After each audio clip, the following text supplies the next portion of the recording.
Bioshock 2 is one of the most shocking first-person shooters in history. Okay, now the pun is out of the way, let's get into the game. Bioshock 2 takes place in an underwater city, where the only remaining residents are deformed drug addicts. Oh, you are ugly. And Loki? This game's scary. Let's be real, the thing that carried Bioshock 2 was the city of Rapture itself. World building is insane. A city built underwater at the bottom of the sea is visually stunning. There are only about 3 times when you can go walk underwater and see Rapture in all its beauty, and these 3 times stood out as my favorite parts of the game.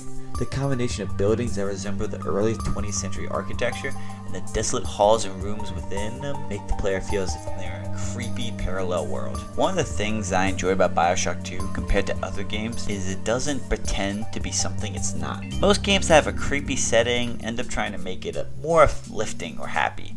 Not here. If you search up Bioshock 2, you will see that this is actually classified as a shooter.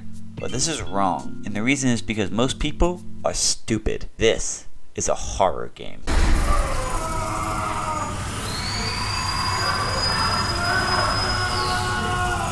See, not only was that scary as dick, but the music is beautifully orchestrated to make the player feel uneasy, and like there is a monster just around the corner. And as I was writing the script, for this part, I listened back to the soundtrack to help create extra immersion, and this soundtrack can best be described as when there is a ghost trying to find you. Paper said it was cult related. Come on up to the train station. Or the ghost has found you and you have to run for your freaking life.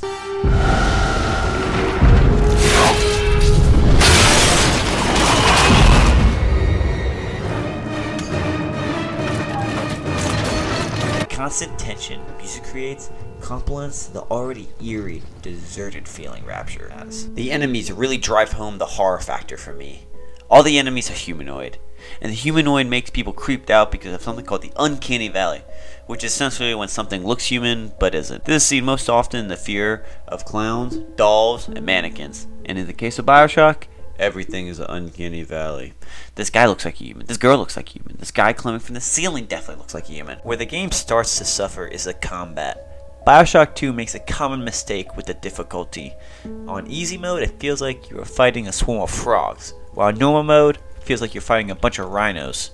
The whole lore of splicers is that they are simply deformed drug addicts. There's no possible way that some crackhead on the ceiling should be able to tank 3 shotgun blasts from close range. It just isn't possible. And in the scenario you die, you lose half your items and health and come back at a respawn station, which is nice until you quickly lose all your healing items and you have to take on 8 enemies with fully auto weapons while you have a few pair of health. Hello there. They make up for this by putting an array of weapons and powers for the player to use. You want to pick up a wheelchair and throw it at an enemy? Stephen Hawking sends his regard.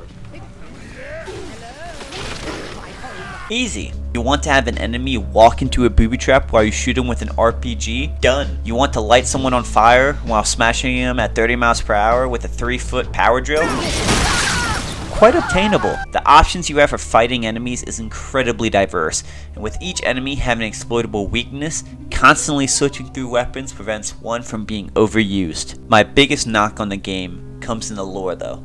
The first Bioshock has, in my opinion, one of the greatest plots in all of gaming, and the climax was bone-chilling and my mouth on the floor.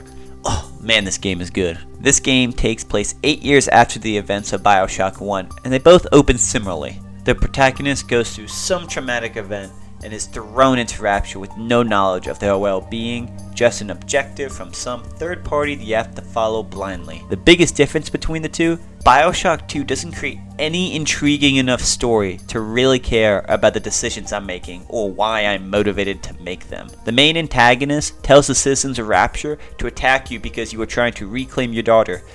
Yes, the same drug-crazy splicers who have lost their mind and can take 2 shotgun blasts suddenly listen to some lady because she talks on a megaphone. Also, the characters that direct you aren't as memorable as in the first game. They just come on and talk and disappear without having any substance to them. They try and make them plot points, but when they did, I felt no connection, and I felt like they were just a waste of space to the story.